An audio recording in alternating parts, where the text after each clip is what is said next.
Voilà, je pense qu'on peut commencer. Il est 11h32. On a attendu les quelques minutes avant de se lancer. Et voilà, je vous souhaite la bienvenue donc, à ce webinaire dédié de nouveau à l'évolution du métier de formateur avec l'arrivée des Learning Experience Platform. Mon prénom, c'est Anthony et je suis Customer Success Manager chez MySkillCamp.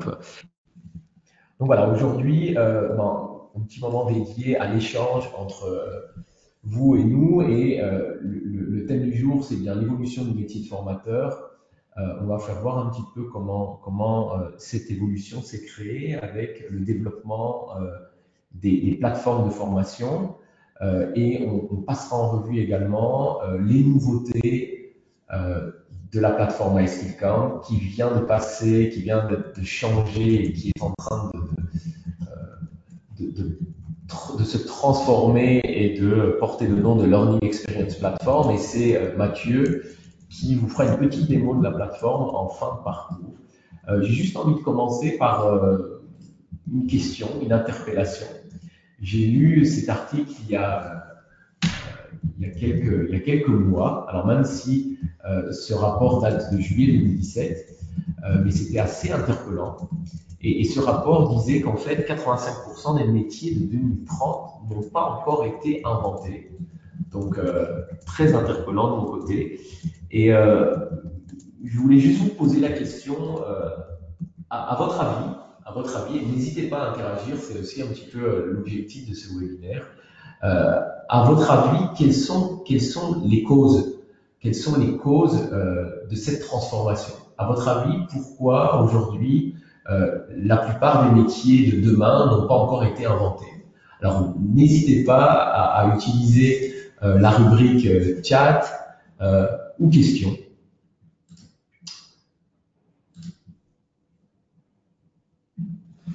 Alors, je constate que Nathalie, très bien, Caroline, c'est bien, trop de retours. Ok, je diminue un petit peu, on entend très bien. Merci Amel. Bonjour à tous. Parfait. Donc, apparemment, le son est OK. Super. Bonjour Nadine. Et donc, je répète ma question. Je voulais juste échanger avec vous et surtout en savoir un petit peu plus, à votre avis, pourquoi les métiers de 2030 n'ont pas encore été inventés. Quelles en sont les raisons? N'hésitez pas à interagir.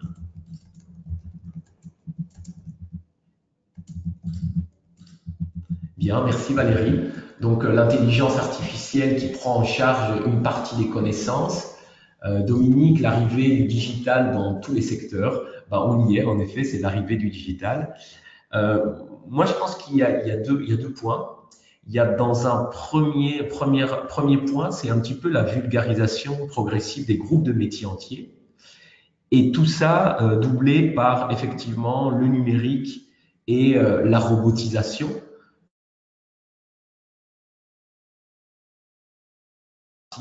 Intelligence artificielle.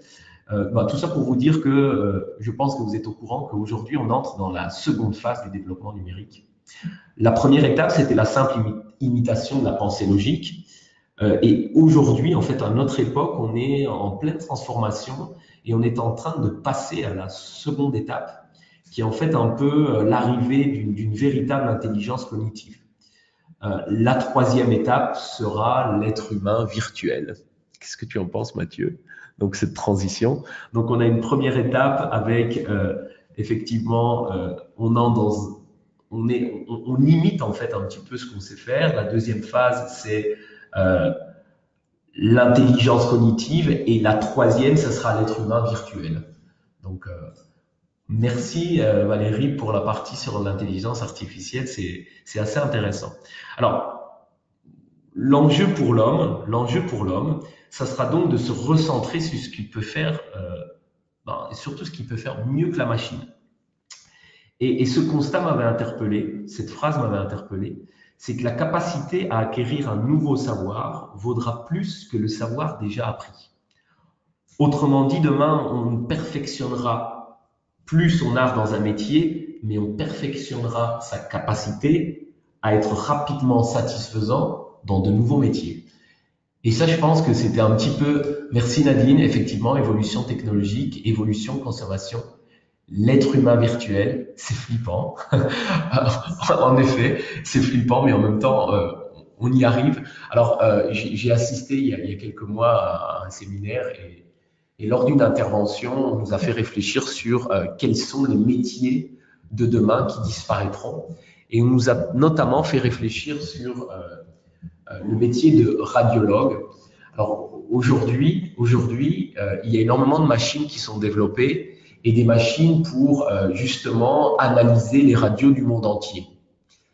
Et donc demain, on pourrait très bien imaginer ben voilà, un technologue vient juste de faire une radio d'une personne qui a quelques petits soucis et il va juste passer cette radio dans un ordinateur et ben, cet ordinateur en quelques minutes, il fera un diagnostic.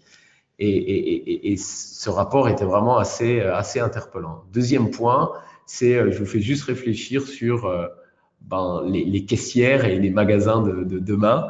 Donc aujourd'hui, ben, de plus en plus, on voit ben, dans les supermarchés, hypermarchés, on voit des détecteurs, on voit des petites machines qui vous permettent de ben, tout simplement faire vos courses en toute tranquillité.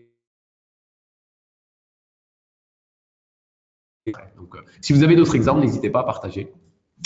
Alors, ben, dans tout ce qu'on sait, dans toute cette évolution, on voit que nos métiers ils évoluent en permanence, et notamment le métier de formateur. Alors, je regardais un peu sur la partie de gauche, ben, le métier de formateur, il n'a plus le même rôle que dans le passé. Petite allusion aux formations en présentiel. Donc, avant, la majorité des formations, elles se faisaient dans une salle. Et on était à une formation descendante. Le formateur interagit avec un groupe, il est en présentiel. Demain, j'ai envie de dire déjà aujourd'hui, ben, ça a évolué. Je vois là un petit peu, j'ai placé les lunettes, vous voyez un petit peu, on pourrait très bien imaginer une formation à distance avec un formateur virtuel, un robot. Donc, on y arrive, on voit cette évolution. Au quotidien, chez MySkillCamp, on échange avec des professionnels et la grande majorité de ces derniers, ils font des formations en présentiel.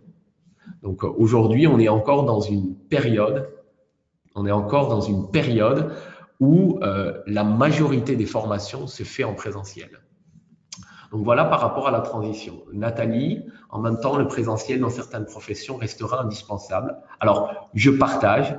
Chez MySkillCamp, on est convaincu d'une chose, c'est que le digital, il vient compléter les modalités d'apprentissage mis à disposition des formateurs ou des équipes ou des RH. Donc, on est entièrement d'accord. Donc, le digital, c'est une modalité supplémentaire. On va l'associer au présentiel et si on combine le présentiel au digital, ça deviendra une formation blended learning ou formation hybride. Et effectivement, aujourd'hui, c'est ce type de formation, le blended learning, qui a la cote. Donc voilà, tout à fait. Nadine, pour vous répondre, je suis entièrement d'accord. Donc on est dans une période où les deux, le mélange des deux fait que on peut faire profiter nos apprenants. Alors, l'évolution du métier avec la digitalisation, donc une partie intéressante, c'est pourquoi le métier de formateur va évoluer. Ben, certes, dans un premier temps, il va répondre à d'autres besoins. À votre avis, quels sont les nouveaux besoins qui sont créés par l'arrivée du digital ?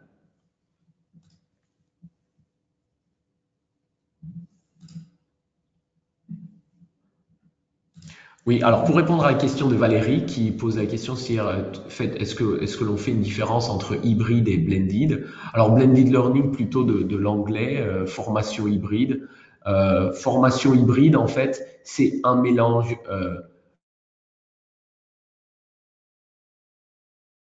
d'apprentissage. Par rapport à Caroline, sur la question, si c'était le présentiel qui complétait le digital, n'aurait-on pas plus de pertinence dans le présentiel? Et si c'était le présentiel qui complétait le digital, de pertinence dans le présentiel? Oui, je pense personnellement qu'on peut très bien avoir le présentiel qui complète le digital, ça se marie très bien. Il n'y a pas, dans le blended, il n'y a pas une règle qui dit en fait il doit avoir plus de présentiel que de digital. Dès lors qu'il y a une petite partie en digital, on passe en blended. Dès lors qu'il y a un mélange des deux modalités, on passe en blended. Alors, sur la partie pourquoi le métier va évoluer, bon, on va répondre à de nouveaux besoins. Et là, je voulais juste mettre en avant une partie assez intéressante, c'est que le formateur, outre être un bon pédagogue et transmettre son savoir, il va devenir un facilitateur, un chef de projet. Et un petit peu plus loin, je vous parlerai de mon expérience. Il va en fait devenir un facilitateur et il va favoriser la transmission du savoir. En fait, ça rejoint un petit peu ce dont tu parlais juste avant, Anthony. Donc, cette étude qui mettait en avant le fait que aujourd'hui, ce qui est important, c'est la capacité à acquérir un nouveau savoir. On parle parfois de learning agility, en fait, donc d'agilité de l'apprentissage. Ça demande pas mal de compétences, en fait, de développer cette capacité à acquérir un nouveau savoir. Ça demande de la connaissance de soi, hein, pour identifier ses propres limites et voir justement à quoi il faut éventuellement remédier, vers quoi il faut aller. Mais ça demande aussi d'être capable de sortir de sa zone de confort en ayant une certaine, en tout cas, en étant dans une bonne attitude face au changement, etc. Donc, une agilité face au changement, une agilité au niveau des résultats aussi, parce qu'on est confronté à des situations qu'on n'a jamais vécues.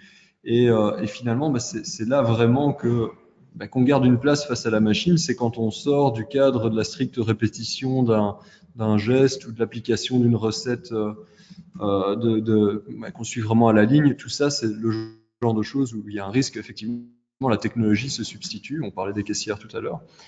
Mais, et donc voilà, c'est vraiment ça, la learning agility. Et si on veut aider vraiment un apprenant, eh bien, on doit justement enchaîner et être capable d'animer ça, de l'aider à apprendre. Mais on va pas pouvoir faire des choses à sa place. On va pas pouvoir lui apprendre une recette parce que c'est plus les recettes qu'on doit apprendre aujourd'hui. Merci Mathieu pour l'intervention. Alors on a une petite remarque de Fatia. Les temps informels sont nombreux pour un apprenant et notre rôle se situera au niveau de la guidance, de l'accompagnement. Merci Fatia, on va y arriver et on est entièrement d'accord avec toi et c'est la raison pour laquelle chez MySkillCamp et surtout dans notre nouvelle LXP, on a créé une interface pour l'accompagnateur. Et là, je pense que Mathieu aura quelques minutes à sa disposition pour justement vous faire voir la place qu'on a donnée à l'accompagnateur sur notre plateforme. Oui. Donc, merci Fatia pour ton intervention.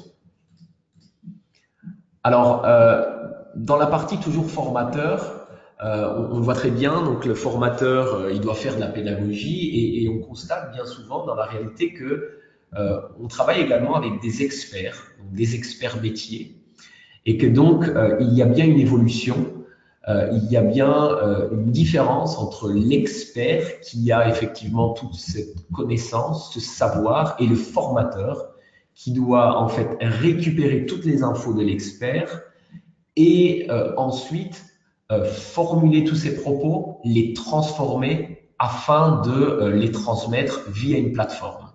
Donc aujourd'hui, et c'est surtout ce que je voulais exprimer avec cette image, ce visuel qui pour moi est assez fort. Donc le formateur travaille de manière très rapprochée avec l'expert dans le but justement d'en savoir un peu plus.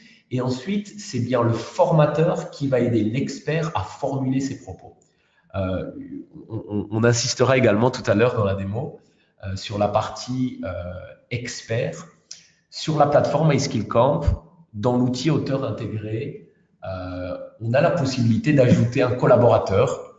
Et donc, le collaborateur, l'expert, va aider dans la construction du module de formation. Et donc ici, on voit bien qu'il y a une sorte de pyramide qui est expert, transformation des propos de l'expert, et ensuite le formateur qui transmet son savoir aux apprenants. Alors ici, j'ai un peu résumé, donc c'est le formateur qui analyse, qui choisit la solution digitale, et tout à fait dans la lignée de la question qu'on a eue il y a quelques minutes. Donc c'est bien le formateur qui doit analyser et choisir la solution digitale adéquate, et quand on dit solution digitale adéquate, il a également d'autres modalités d'apprentissage à sa disposition. Et ensuite, il doit proposer cet outil à l'expert et l'accompagner dans la réalisation du module. Donc voilà un petit peu au niveau de la séquence. Effectivement, on parlait tout à l'heure du présentiel. Ici, c'est même, enfin, on a un focus sur le digital, mais clairement, on doit prendre un peu de distance, être capable de choisir les bonnes modalités, y compris du blended, y compris une place.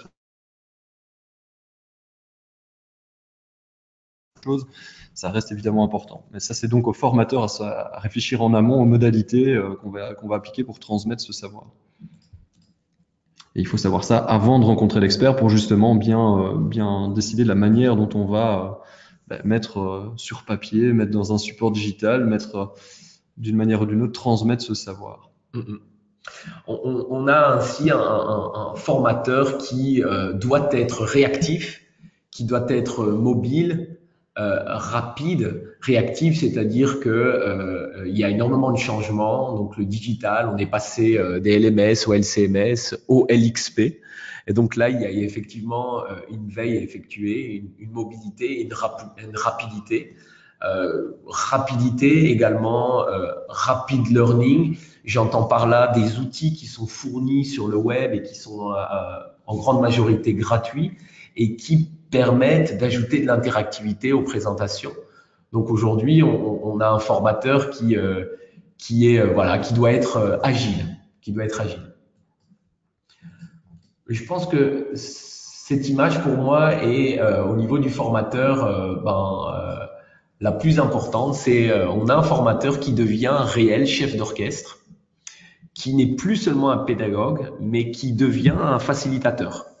Donc c'est vraiment l'intermédiaire entre, vous voyez, les experts et les apprenants. L'intermédiaire, ça peut être également en choisissant la modalité d'apprentissage adaptée pour diffuser son contenu de formation. Donc cette partie est très très importante, c'est la transformation, le formateur qui devient chef d'orchestre. Donc effectivement, on a cette partie agilité, la partie innovation, et également une bonne maîtrise des outils digitaux. Ça c'est très important. Même si on constate aujourd'hui dans les différents partenaires qu'on accompagne, il y a une réelle volonté, mais effectivement, le digital aujourd'hui fait encore des fois peur. Et donc, on doit accompagner et compter également sur nous pour l'accompagnement dans votre transformation digitale. Alors, l'accompagnement, c'est quoi? L'accompagnement, c'est une prise en main de la plateforme, c'est des conseils sur des retours terrain qu'on a eu avec nos différents partenaires. Et c'est ensuite une solution adaptée à votre besoin. Donc voilà par rapport à la partie formateur. Et je pense que la partie qui arrive à présent, c'est le rôle du formateur dans les plateformes est assez intéressante. Et surtout ce visuel. Donc on avait dans le passé et surtout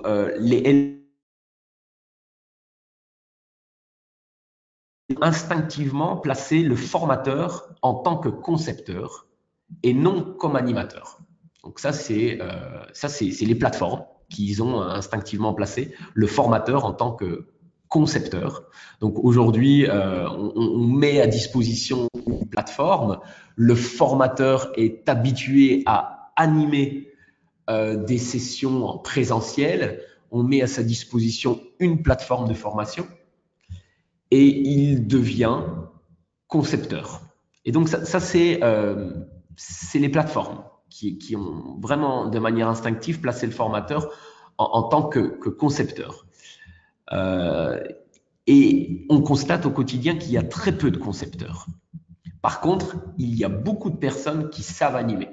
Donc on fait bien la différence entre les LMS, les concepteurs, versus LXP pour Learning Experience Platform et le rôle qu'on va donner à l'animateur. Donc c'est la raison pour laquelle quand on a repensé notre plateforme, on s'est orienté vers une interface ouverte et dans laquelle on donne une place considérable à l'animateur, tout comme l'apprenant, en lui mettant à sa disposition une interface qui va faciliter l'accompagnement des différentes sessions. Je laisse compléter un petit peu Mathieu pour la partie accompagnement, l'interface. Oui, est-ce qu'on fait la démo peut-être? Oui, on va juste passer après à la démo. Donc voilà. Ok, donc c'est vraiment ça. En fait, disons qu'aujourd'hui, enfin, il y a un seul métier que tout le monde connaît, c'est le métier de formateur. Mais il y a vraiment plusieurs rôles, c'est ce qu'on vient d'expliquer et c'est bien schématisé ici. Et là où le LMS réduisait finalement le métier de formateur à un rôle de concepteur, en lui donnant tout de même accès à quelques autres fonctions d'organisation plutôt que d'animation, du style gérer les inscrits, donc j'ai quand même un outil qui me permet de gérer des inscriptions, ou de sortir une liste de présence, ou de voir où chacun en est, mais c'était des outils d'administration vraiment. Alors que le rôle, c'est pas un rôle d'administrateur, c'est surtout un rôle d'animateur qui intervient lorsque la session est en cours d'administration, enfin, quand on est en train de donner cette session. Même avant et même au-delà, après, une fois la session achevée, une fois l'événement éventuellement en présentiel passé et les activités digitales terminées, eh bien, ça s'arrête pas forcément là, c'est ce qu'on va voir après. Mais donc, aujourd'hui, une vraie plateforme, une vraie learning experience plutôt qu'un learning management. Learning experience, c'est quelque chose qui doit expérience, c'est de l'expérience d'apprentissage. Et donc, ça veut dire que pour un formateur, c'est lui offrir des outils pour son rôle de concepteur, de pédagogue aussi, mais aussi, eh bien, quelque chose qui permette de répondre à son rôle d'animateur.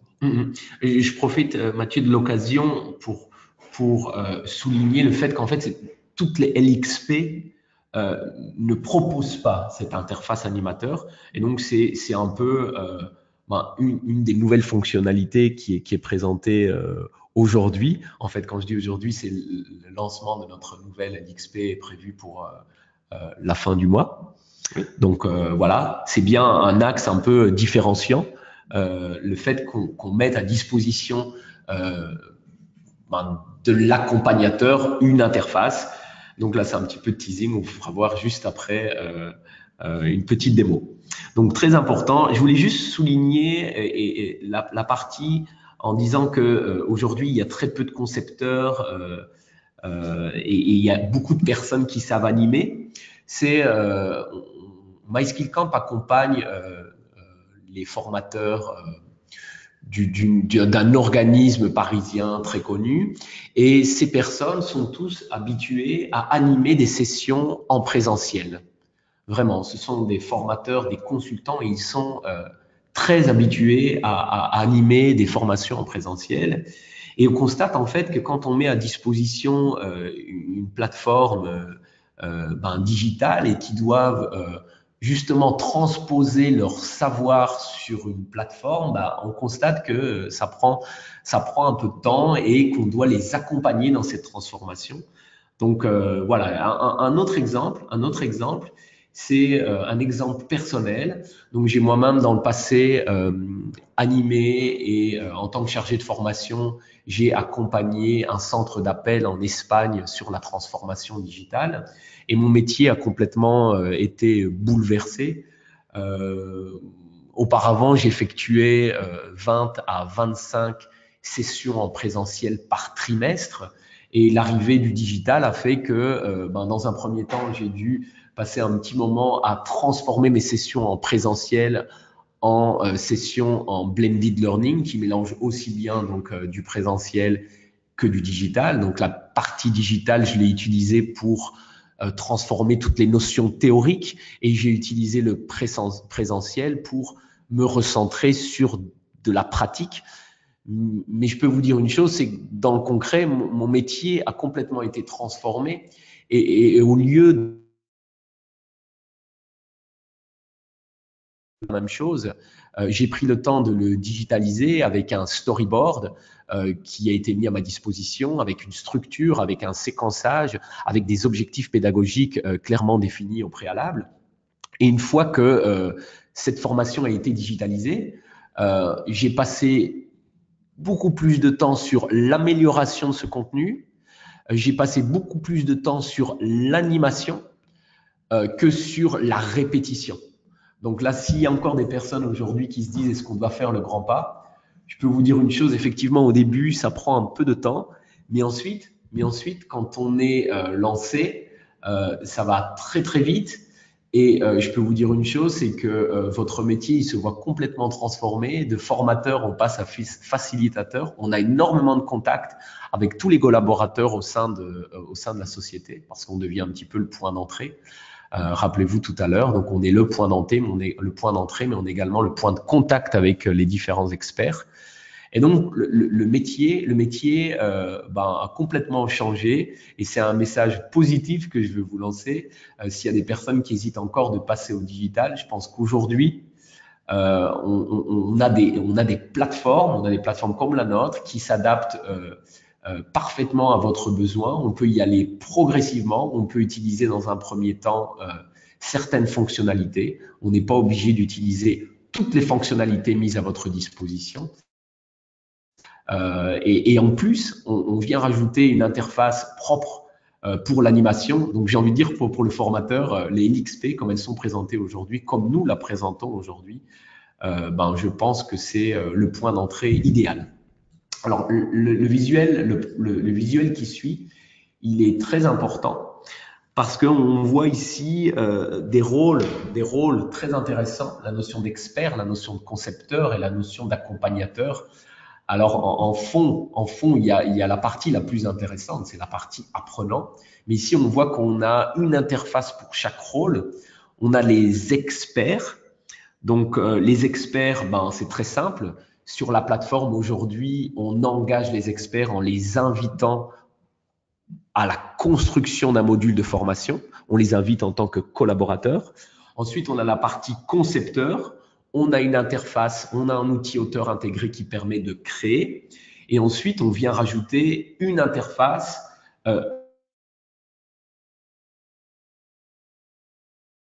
voilà ici un rôle, une interface. La raison, donc la transition, c'est qu'aujourd'hui, je pense que vous l'avez bien compris, sur MySkillCamp, il y a une interface pour chaque avons aujourd'hui, et dans la LXP que nous présenterons fin du mois, il y aura 4 expériences différentes.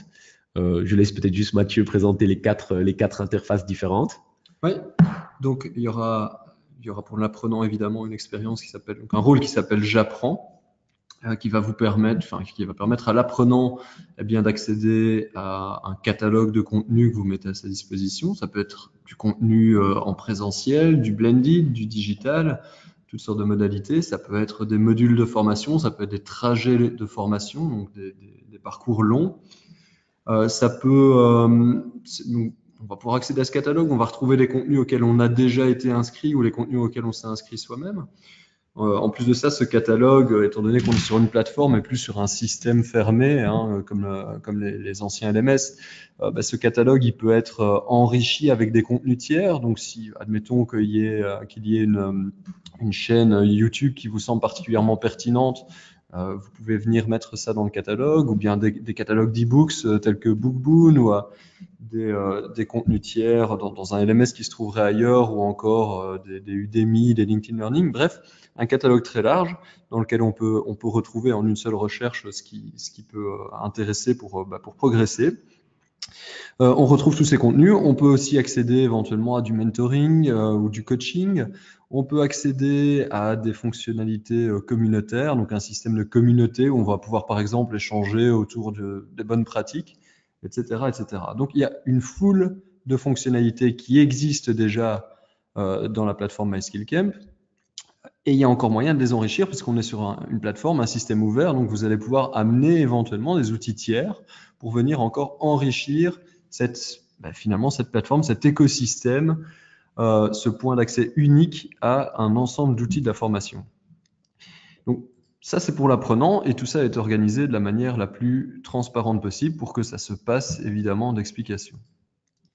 À côté de ça, on retrouve Je crée dans lequel concepteurs et experts vont pouvoir collaborer pour créer du contenu de formation. Je ne vais pas insister tellement sur cet aspect-là. Par contre, ce que je vais vous montrer juste après, c'est la troisième partie, qui est la partie J'accompagne. pour vous montrer un petit peu les possibilités à ce niveau-là. Et alors, il existe un dernier rôle dans MySkillCamp qui est j'organise. C'est là qu'on retrouve les outils classiques d'administration, mais qui sont très, très différents des outils d'accompagnement. Alors, est-ce qu'ils sont si différents? En réalité, c'est essentiellement, pas exclusivement, mais essentiellement une question d'ergonomie. Donc, pour faire très simple, on va retrouver un peu les mêmes outils des deux côtés, mais la manière dont on se sert de ces outils ou qu'on est là pour accompagner. Je vais prendre un exemple très simple. En général, un administrateur, ce qui l'intéresse, c'est de savoir le mois dernier combien d'heures de formation ont été données globalement et combien j'ai eu de taux de connexion à ma plateforme. Ça, c'est ce qui va l'intéresser. Et il va pouvoir éventuellement zoomer pour obtenir plus de détails session par session. Eh bien, un accompagnateur, ce qui l'intéresse, c'est plutôt de travailler à un moment donné sur une session et de basculer très rapidement de l'outil de statistique pour cette session et rien que cette session, et de basculer de cet outil à d'autres outils utiles pour accompagner. Là, je propose peut-être qu'on aille montrer un petit peu à quoi ça Oui, ressemble dans la juste plateforme. ça. Je voulais juste lancer une petite question. Imaginez-vous juste une plateforme avec un administrateur et ensuite euh, l'apprenant. Donc, le gap, donc la distance entre les deux serait beaucoup trop vaste. Et en ajoutant cette partie accompagnement, on va combler un manque entre les apprenants et l'administrateur. Donc, de nouveau, et j'utilise un exemple. Dans le passé, donc moi je me place chez MySkillCamp en tant expert métier qui a utilisé une plateforme en tant que créateur de contenu et qui a diffusé des centaines de modules de formation. Je peux vous dire une chose aujourd'hui, c'est que sans la partie accompagnement, sans la partie, j'ai envie de dire, humaine sur cette plateforme, le taux de complétion des modules de formation que j'ai ouverts dans le passé n'aurait jamais été aussi élevé si derrière, on n'avait pas un petit accompagnement, un petit coup de pouce. Donc, cette partie accompagnement, ce rôle accompagnateur est pour moi essentiel pour le bon fonctionnement d'un dispositif de formation. Donc là, j'insiste, et c'est vraiment du concret. Alors, comment on peut animer une communauté sur une plateforme tout simplement en analysant les statistiques, les taux de complétion, le temps qu'on a passé sur la plateforme et également voir là où l'apprenant est bloqué dans le déroulement de la formation. Venir poster des petites publications. Donc aujourd'hui, on sait que nos apprenants sont friands de communication, sont friands de posts. C'est un petit peu à l'image des réseaux sociaux, Facebook et Instagram. On sait qu'aujourd'hui, dès qu'il y a un post, dès qu'il y a une publication, on la lit. C'est un peu pareil sur les plateformes de formation, c'est pareil. Et donc, dès qu'on a un petit apport humain, qu'on vient ajouter une petite photo pour renforcer une communication, donc moi, je peux vous garantir, et si en plus on le fait après la pause déjeuner, ça fonctionne encore mieux. Donc, on analyse un petit peu les taux de participation, on relance, on poste un petit message, une petite pause e-learning, ça vous prendra entre 5 et 10 minutes. Et je peux vous dire que derrière, il y a de la connexion. Donc, cette partie accompagnement, elle est essentielle, à mon sens. Alors, je lis que il y a apparemment des petites coupures, des micro-coupures. Donc là, nous, n'hésitez pas. Apparemment, à présent, c'est correct. Alors, j'ai quelques personnes qui posent des questions. J'y répondrai, nous y répondrons avec plaisir à la fin de la session. Donc, je vois les différentes questions. Donc, on va juste, avant de passer à la petite démo, donc de la Learning Experience Platform, juste avant de commencer, alors ce visuel semble assez chargé. Mais croyez-moi, il est assez puissant lorsqu'on le comprend. Donc, on a ici un visuel qui est en anglais et qui a été publié par la société De Grid. Et c'était surtout l'idée de ce visuel, c'était un petit peu de comprendre comment aujourd'hui l'apprenant se forme. Ce visuel, il est coupé en deux parties. Dans la partie supérieure, vous voyez la notion de self-directed. Donc, c'est l'apprentissage qui est autogéré. Autrement dit, c'est vous qui vous formez au quotidien avec une simple recherche web, avec une vidéo que vous avez été recherchée sur YouTube, avec un article ou un blog. Et ensuite, on voit dans la partie du bas qui est l'apprentissage guidé.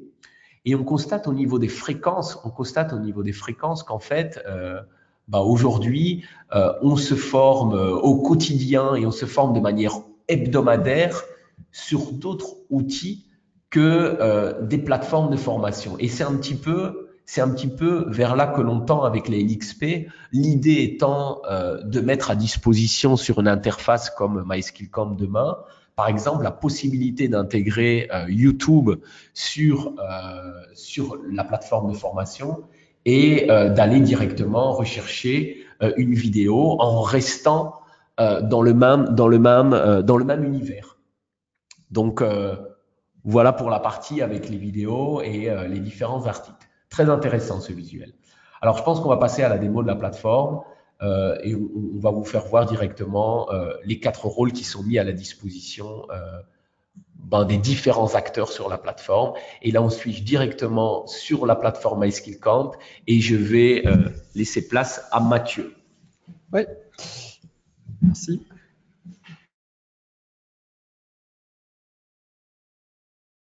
Vous allez retrouver ici, hop là. Juste pour mémoire, donc cette plateforme, elle va sortir, donc on sort la nouvelle version dans quelques semaines. Et la partie j'accompagne, elle sera décalée elle-même de quelques semaines parce que c'est totalement neuf. Donc, ce qui va sortir dans un premier temps, c'est cette interface avec j'apprends, je crée et j'organise, et j'accompagne suivra rapidement. Bon, ça veut dire qu'on est aussi dans un contexte de démonstration, donc on a créé des données virtuelles, des données totalement factices, pour permettre de vous donner un aperçu du fonctionnement de cette interface. Dans quelques semaines, on sera en mesure de vous montrer ça avec des données réelles, ce sera d'autant plus intéressant. Voilà, donc en fonction de l'espace de formation auquel vous avez accès à différents rôles. Ici, il se trouve que dans cet espace, j'ai accès à la totalité des rôles. Donc j'apprends, je crée, j'accompagne et j'organise. Et donc on peut basculer très simplement d'un rôle à l'autre, hein. L'idée, c'est pas de construire des barrières, c'est de proposer des outils adaptés à chaque rôle et de pouvoir facilement basculer de l'un à l'autre. Et donc, ce que j'expliquais avant, c'est que finalement, les outils, au fond, peuvent être assez proches entre parfois, par exemple, l'administrateur, l'organisateur et l'accompagnateur d'autre part. Ça peut être un outil, finalement, de statistique. Mais la manière de se servir de l'outil est fort différente. C'est aussi une question d'ergonomie dans le sens où, justement, plutôt que d'offrir une grande boîte à outils, donc, MySkillCamp a énormément de fonctionnalités et étant donné que c'est une plateforme, vous pouvez encore enrichir ces fonctionnalités avec des outils tiers. Et au final, du coup, ça fait une multitude d'outils à votre disposition. Eh bien, le principe, c'est de vous proposer, en fonction du temps de la formation, de vous proposer les meilleurs outils, les outils les plus adaptés. Donc, au lieu de vous proposer une énorme boîte à outils et de vous laisser fouiller dedans, eh bien, on va vous tendre les outils qui sont sans doute les plus utiles. Voilà. Ça ne vous empêche pas, évidemment, d'aller quand même creuser dans la boîte pour en utiliser d'autres. Mais l'idée, c'est vraiment celle-là, c'est de vous proposer le bon outil pour le bon moment. Le bon moment, ça veut dire quoi? Eh bien, ça veut dire que une session de formation, une formation, eh bien, il y a 3 grands temps. Il y a avant la formation, il y a pendant la formation et après. Il y a des formations qui sont en préparation, il y a des formations qui sont en cours et des formations qui sont achevées. Et en fonction de ces 3 temps de la formation, eh bien, on va vous proposer différents outils. Donc, on voit ici pour cette session, qui est une session en préparation, qui n'a pas encore démarré ou qui est en train de démarrer éventuellement, eh bien, on va proposer avant tout de discuter avec les participants à la formation. Donc, on peut discuter avec l'ensemble de ces participants et réaliser, poster directement dans cette discussion. Mais on peut aussi démarrer une discussion privée avec l'un ou l'autre des participants. Bon, ici, c'est chaque fois le même nom, mais de nouveau, avec des données réelles, vous auriez la liste exacte des participants. On voit de nouveau les codes des réseaux sociaux avec la personnalisation, une photo. Voilà, c'est assez, ça invite à l'échange. Exactement, puisque du côté de l'apprenant, eh bien, on a un écran équivalent. Alors de nouveau, on a plutôt un outil équivalent, mais la manière d'y accéder est beaucoup plus appropriée au rôle de l'apprenant. Et donc, qu'est-ce qu'on va faire par exemple pour une session en préparation? On va faire de manière plus ou moins explicite une analyse des besoins, par exemple. Donc on va venir un petit peu interroger les participants sur leur motivation. Qu'est-ce qui vous amène? Pourquoi avoir choisi de suivre cette formation? Est-ce que vous en avez suivi d'autres par le passé sur la même thématique? Qu'est-ce que vous espérez en retirer? Et sur base de ça, eh bien, on va pouvoir accéder directement à la personnalisation de cette session de formation. Donc, pour rappel, étant donné que MySkillCamp offre une solution multi-session pour un même module de formation, par exemple un module de formation en gestion des priorités, ou bien ce module de stratégie pour la gestion de conflits, eh bien, vous êtes capable de donner un même module à différentes dates, s'il s'agit de présentiel, ou à différents groupes s'il s'agit de digital. Donc, par exemple, un groupe pour chacun de vos clients, si vous êtes un organisme de formation. Eh bien, ces différents groupes, ces différentes dates constituent chacun une session. La session de mars, la session de novembre, la session Orange et la session BNP Paribas, ce genre de choses. Et donc, pour chaque session, il y a un animateur, un formateur qui va donc retrouver la ou les sessions dont il est responsable. Et donc, on voit par exemple que ce formateur est responsable de 3 sessions autour de la préparation et réussite des entretiens d'évaluation.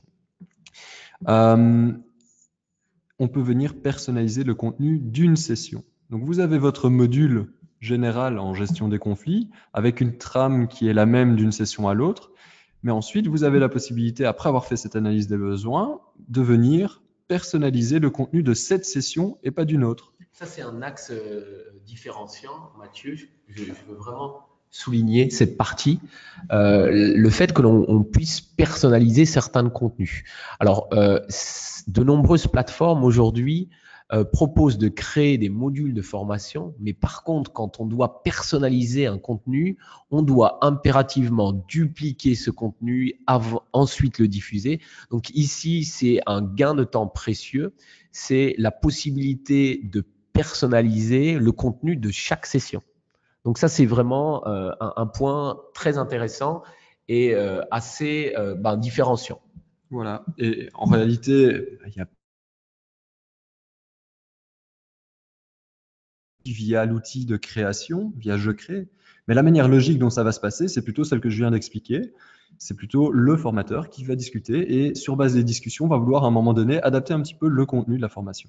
Alors évidemment, en dehors de personnaliser le contenu de la session proprement dite, qui n'a peut-être pas encore démarré, on peut déjà venir partager l'une ou l'autre ressource pour teaser un petit peu, donc annoncer un petit peu le contenu à venir pour donner envie aux participants de se mobiliser pour participer à cette formation.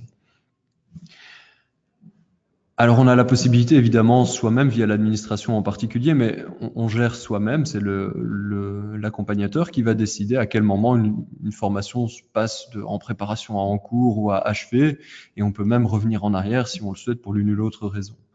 Et la totalité des outils reste de toute façon accessible, quel que soit le statut de cette formation. Si on est sur une formation en cours, on va plutôt mettre l'accent sur le suivi de la progression en premier lieu. Donc, on va pouvoir constater un petit peu globalement où en est la session, donc combien de personnes ne l'ont peut-être pas encore commencé. On va pouvoir zoomer pour voir de qui il s'agit. On va pouvoir regarder un petit peu participant par participant comment le participant s'en sort.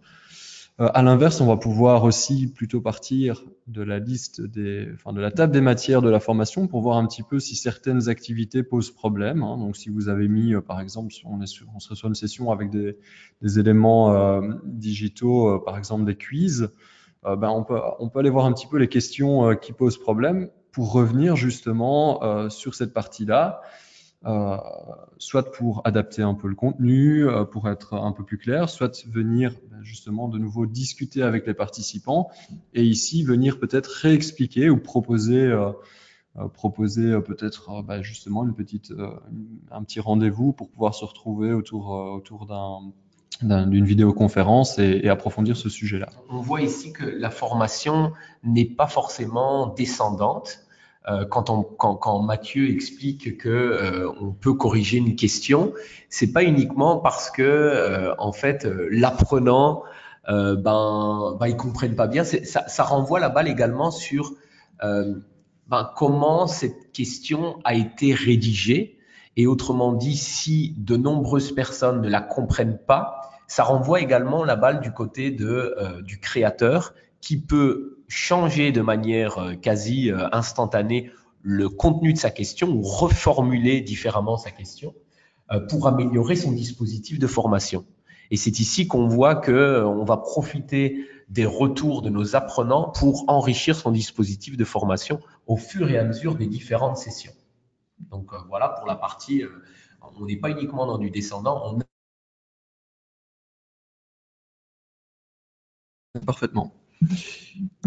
Alors évidemment, pour une session en cours, il peut y avoir justement à gérer des corrections. Donc ça, si vous n'avez pas mis exclusivement des questions fermées, mais également des questions ouvertes ou des projets, des devoirs à rendre, eh bien c'est ici que le formateur va les retrouver. Mais là aussi, dans l'optique de tendre l'outil, cet outil n'apparaîtra pas si la session ne comporte pas d'éléments d'activité de ce type-là, évidemment. Très intéressant aussi, que va-t-on faire lorsqu'une formation est achevée? Eh bien, ce qu'on va mettre en avant comme outil dans ce cas-là, c'est les retours des évaluations par les apprenants. Donc, vous pouvez mettre une évaluation à chaud ici et observer un petit peu les résultats de ces évaluations. Donc, avec 52 réponses sur 110 ici et globalement un retour pas extraordinaire. Qui est proposé directement sur la plateforme. Donc, on a la possibilité de valider ou pas l'évaluation. Donc, cette évaluation, elle est mise à disposition des différents créateurs. Et cette évaluation, vous allez pouvoir éventuellement utiliser l'évaluation embarquée, l'outil embarqué dans la plateforme.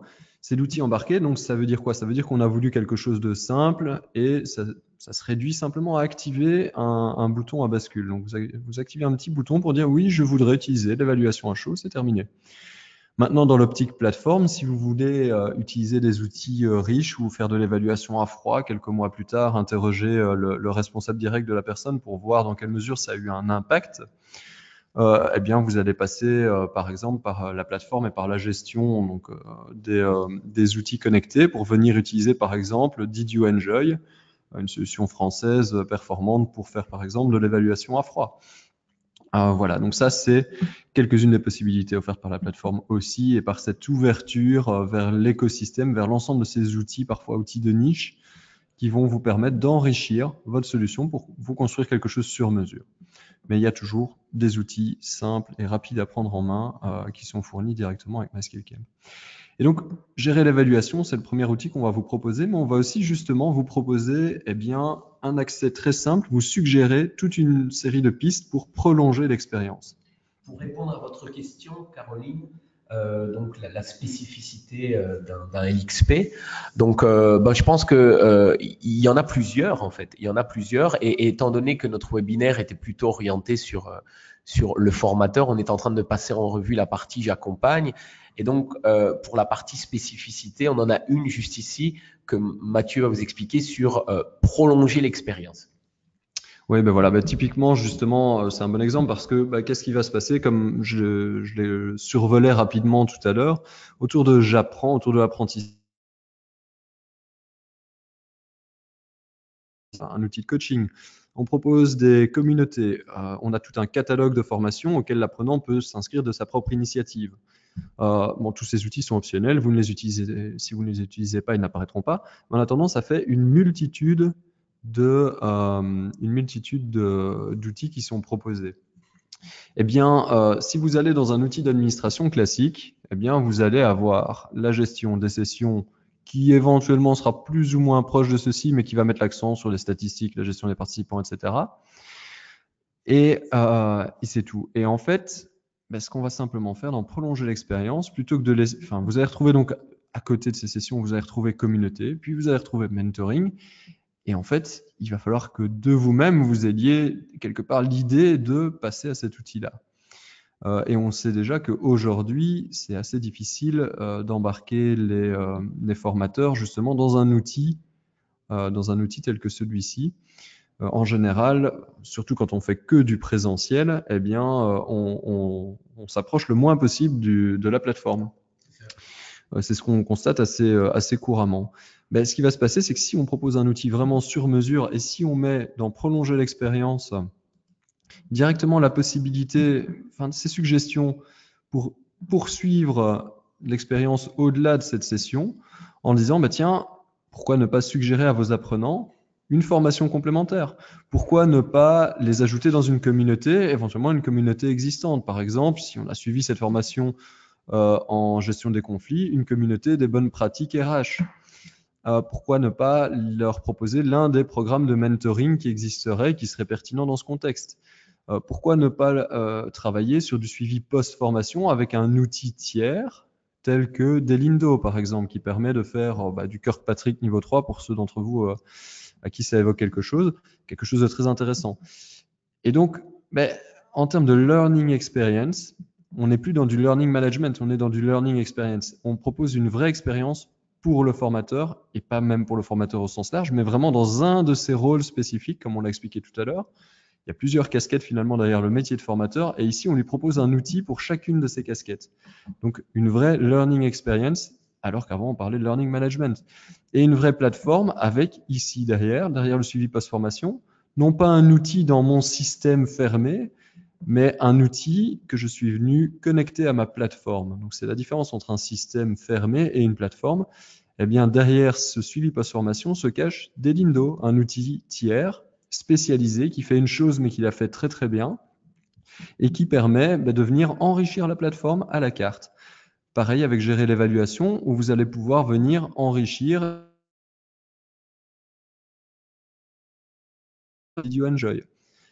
J'expliquais tout à l'heure aussi au niveau des contenus même la possibilité de venir enrichir vos contenus avec des contenus tiers. Bon, ici ça concerne un peu moins évidemment l'apprenant, le formateur. Encore que, imaginez que vous créez un trajet de formation. Un trajet de formation, c'est une succession de modules plutôt espacés dans le temps. Et par exemple, c'est un parcours long pour découvrir le management.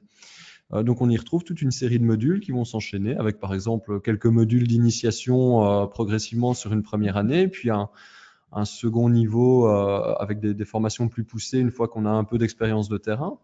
Mais c'est très bien de créer un trajet, mais ça implique d'avoir la totalité de vos modules dans le système. Si vous êtes sur un LMS que vous créez un trajet, eh bien les modules doivent être dans le système.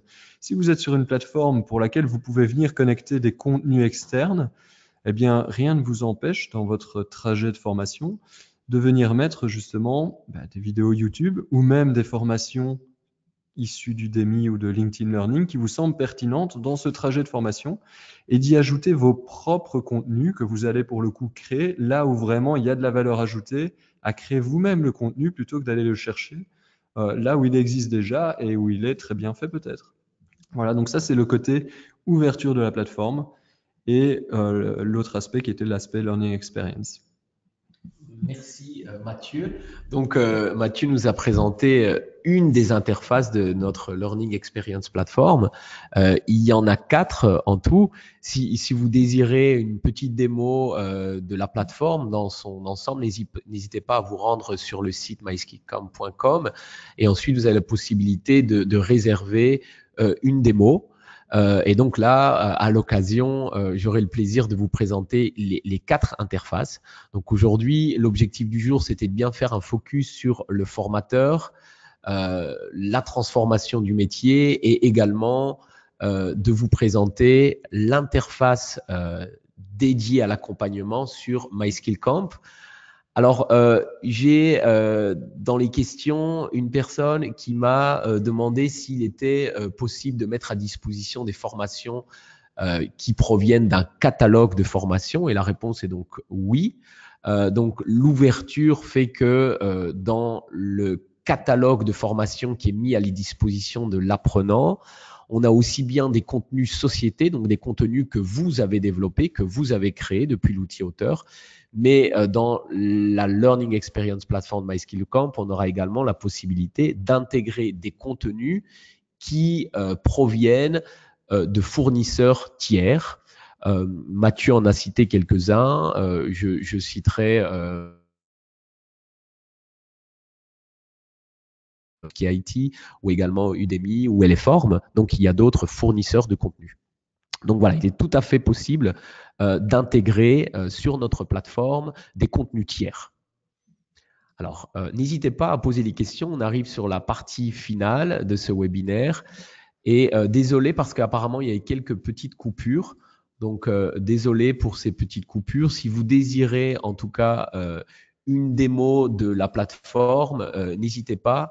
Bon, je me ferai un plaisir de vous présenter l'interface. Donc là, on a une question de Dominique. Avez-vous dans votre outil un ERP qui gère de façon globale un centre de formation, CRM, planning, facturation? Ok, alors nous on a surtout, donc on est un outil de learning experience, donc on n'est pas un ERP, mais par contre on propose des interfaces via différentes méthodes, et donc en pratique c'est des interfaces qui sont mises en œuvre par nos clients, qui permettent de récupérer la totalité de l'information pour en faire le traitement que vous souhaitez. On peut tout à fait se synchroniser avec un ERP pour gérer les accès, la création et les accès des utilisateurs. Donc ça, c'est quelque chose qui est déjà fait. On a des interfaces, par exemple, pour le groupe Volkswagen, une interface entre SAP RH et MySkillCam qui permet d'automatiquement créer les nouveaux accès. Quand je parle de créer les nouveaux accès, c'est pas juste les nouveaux utilisateurs, c'est parfois un utilisateur qui change de département et qui obtient accès à de nouveaux catalogues, ce genre de choses. Et pour l'extraction et le traitement analytique de l'information, on a des interfaces très complètes, très détaillées, à différents niveaux en réalité.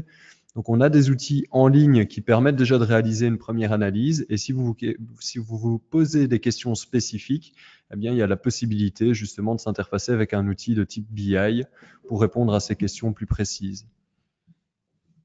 Merci. Il y a une question de Dominique. Si l'on ne dispose pas d'experts ni de concepteurs, est-il possible d'acheter des formations sur catalogue? Donc, la réponse, c'est oui. Il est tout à fait possible de mettre à disposition des contenus donc, qui proviennent de fournisseurs tiers. Mais je voulais juste vous rassurer, on n'a pas forcément besoin de concepteurs. Aujourd'hui, les LXP, les plateformes d'aujourd'hui, elles ont été créées d'une telle manière à ce que l'outil auteur soit extrêmement intuitif et on peut créer des contenus engageants en très peu de temps. Donc, si vous le souhaitez, je vous ferai voir quelques exemples, notamment sur des outils tiers. Donc, la présentation que vous voyez à l'écran, elle a été créée avec Geniali, qui permet d'ajouter de l'interactivité. Et c'est un des outils que l'on conseille notamment à nos partenaires pour ajouter sa part d'interactivité. Je vais ajouter même un point là-dessus. Donc, ça va vous revenir moins cher d'investir vous-même pour créer un contenu qui existe déjà sur étagère et qui est déjà d'excellente qualité. Et en fait, quelle est la valeur ajoutée à ce que ce soit votre contenu plutôt que le contenu d'un tiers? Évidemment, ça dépend des formations.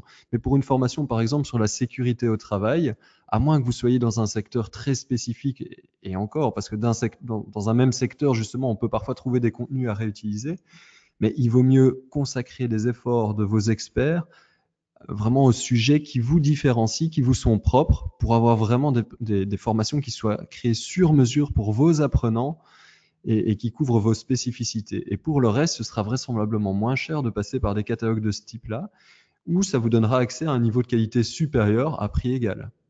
À bientôt, Fatia. Voilà, donc je réitère nos excuses pour les quelques coupures. Apparemment, la connexion n'était pas extrêmement bonne.